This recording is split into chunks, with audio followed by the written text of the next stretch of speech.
पण बुलढाण्यातल्या नांदुराच्या सोनज गावातील धक्कादायक प्रकार समोर आलाय। एका पुतण्यानंच काकाची निर्घृण हत्या केली आहे। जुन्या वादातनं हत्या झाल्याची प्राथमिक माहिती मिळतेय, तर 24 तासांपूर्वी तक्रार देऊनही नांदूर पोलिसांनी कारवाई न केल्यानं हत्या झाली असा आरोप नातेवाईकांनी केलाय।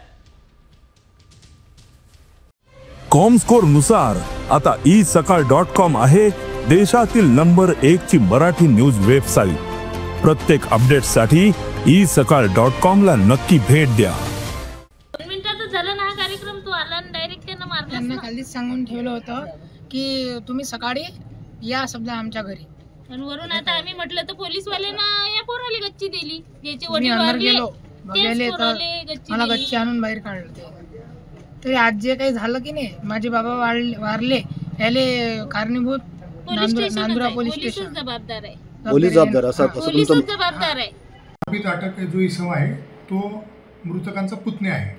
काका पुतण्या असं एकामेकाचं नातं आहे, एकाच गावात राहतात, एका वाड्यात राहतात आणि त्यांचं जुनं आपसी वैमनस्य होतं, जुने वादतंटे होते, त्याच्यामुळे त्यांनी एकमेकाला मारहाण केली, त्यामध्ये ते मर्डर झालेलं आहे। सर त्यांच्या जे मृतकाचे परिजन आहेत त्यांनी सांगितलं होतं की काल आम्ही रिपोर्ट दिला होता, त्याच्यावर प्रशासनाने कोणती कारवाई केली नाही, त्याच्याबद्दल काय मत आहे?